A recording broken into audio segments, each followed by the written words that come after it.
Imagine two graduates from the same college. Both have similar grades, both have similar technical skills, both get hired by top companies. Now, 5 years later, one is thriving, growing rapidly, and genuinely enjoying his work, whereas the other one feels exhausted, frustrated, and stuck. What happened? Was one person smarter than the other? Not necessarily. Often, the difference comes out to something most colleges never teach: emotional intelligence.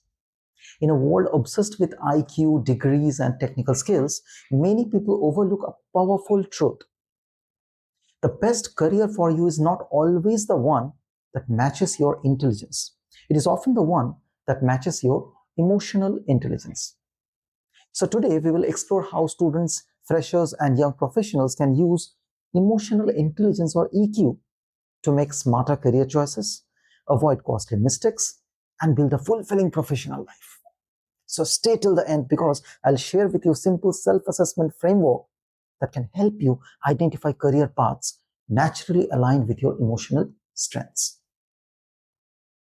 So what emotional intelligence is all about? Most people think intelligence means solving math problems or memorizing facts. But emotional intelligence, which is also called EQ, is different.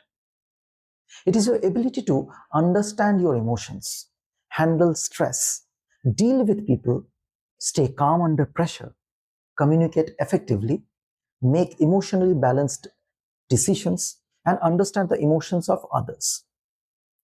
Now, psychologist Daniel Goleman popularized the idea that EQ often matters more than IQ in the long-term success. Think about it. Why do some toppers fail in real life? Can you say? Why do some average students become exceptional leaders? Because careers are emotional environments. And if your emotional personality does not match with your work environment, your mind slowly starts collapsing under an invisible pressure. Let me tell you a story, a good one. Rahul and Ananya graduated from engineering college together. Now, Rahul chose software development because software development was cooler, and everyone said that coding offered excellent salaries, excellent packages, and so forth. Ananya chose customer success and consulting big business because she loved interacting with people and solving human problems. Now, 5 years later, Rahul was earning well but felt drained.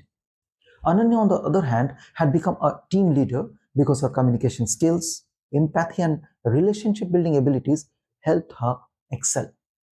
Now observe, neither career was inherently better. The difference was just the alignment. So Ananya's job matched her emotional strengths, Rahul's didn't. This is why career selection is not just about qualifications. It is about understanding yourself. Now, the biggest career myth. Many people believe that, like, say, if I'm good at something, I should make a career out of it. Not always. You may be good at mathematics, but maybe you dislike working alone. You may be technically brilliant, but you enjoy mentoring people more than solving equations. So you may have average academic performances, but exceptional interpersonal skills. Remember, career success depends on both competence and emotional compatibility. So think of it this way. A fish is an excellent swimmer. A bird is an excellent flyer, but neither can succeed or by trying to become the other. Got my point? Now, the dangerous lie society tells you. Society teaches students to ask only one question: how much money does this career make? But almost nobody asks, what kind of emotional environment can you survive in the, let's say, next 30 years? And that is a real question, my dear friends. For example, a highly empathetic and emotionally sensitive person may suffer terribly in an aggressive corporate sales job. A deeply introverted thinker may feel emotionally drained out in a public relation or in constant networking roles. A person who needs creativity and freedom may become psychologically exhausted in repetitive bureaucratic systems. And someone who loves structure and stability may become anxious in unpredictable startup culture. Now observe here, the problem is not the person, the problem is the mismatch. Now let me speak about a few dimensions, specifically 5 dimensions of emotional intelligence. Let's examine the 5 major components of emotional intelligence and how they connect with the various types of career choices that one can opt. The first one is called self-awareness. So self-awareness means understanding what motivates you, what drains your energy, your strengths, your weaknesses. Practical examples can be, imagine spending 8 hours in an option A, analyzing spreadsheets, and option B, meeting clients and solving their problems. So which activity excites you more? Your answer reveals something important about your natural preferences. Some of the careers that often suit highly self-aware individuals are, they can be research, can be writing, psychology, strategy, product management, academia. And these careers reward reflection and thoughtful decision making. So that is why they suit these type of people. Now, the second dimension or the second point of emotional intelligence is self-regulation. Can you stay calm during chaos? Can you think clearly under pressure? Can you control your emotional reactions? If you are someone like this, you are fit in this dimension. During the famous Apollo 13 space crisis, engineers had to solve life-threatening problems under extreme pressure. Panic would have been disastrous for them.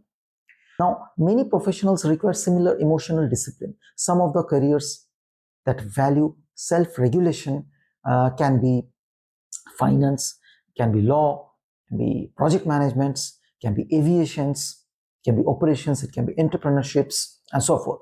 So these roles are basically demanding on the emotional stability and resilience part.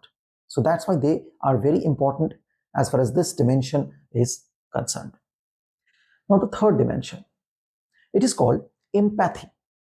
Empathy is the ability to understand what other people are experiencing. So many people underestimate its importance. In reality, empathy drives influence, trust, and leadership. I think many of you would agree with the fact that a doctor who understands patients' fears often earns more trust than a doctor who merely explains the medical facts to the patients. A manager who understands employees' concern often leads more effectively than one who only gives instructions. So careers that often suit empathetic individuals are human resources, healthcare, teaching, counseling, coaching, and it can also be customer experiences. So if people naturally open up to you, this may be one of your strengths. So try to understand what your strengths are. Now the fourth dimension, it is called social skills. Do you enjoy networking? Can you build relationships quickly? Do people find it easy to speak to you? If you are in this category, then you are fit for this dimension. Imagine 2 equally talented professionals. One builds strong professional relationship, the other avoids interaction whenever possible. Who is more likely to hear about new opportunities first? Usually the person with stronger social skills, isn't it? So some of the careers that reward social intelligences are sales, marketing, it can be public relation, it can be consulting, it can be business development, and it can also be obviously leadership.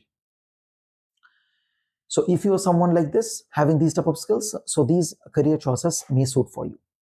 Relationships shape opportunities. Remember that. The next phase or the next dimension of emotional intelligence is motivation. So motivation is your ability to stay focused on long-term goals. This is especially important in today's uncertain job market. Many successful entrepreneurs spend years facing rejections before achieving that success. Their competitive advantage wasn't talent alone, isn't it?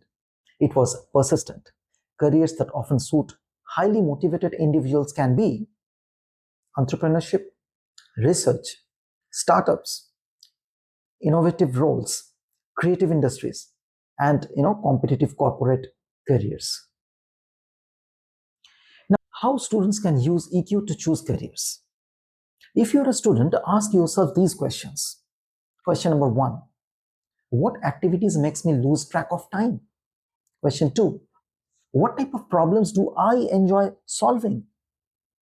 People problems, business problems, technical problems, creative problems? Question 3, do I gain energy from people or from solitude? Question number 4, how do I handle criticism and setbacks?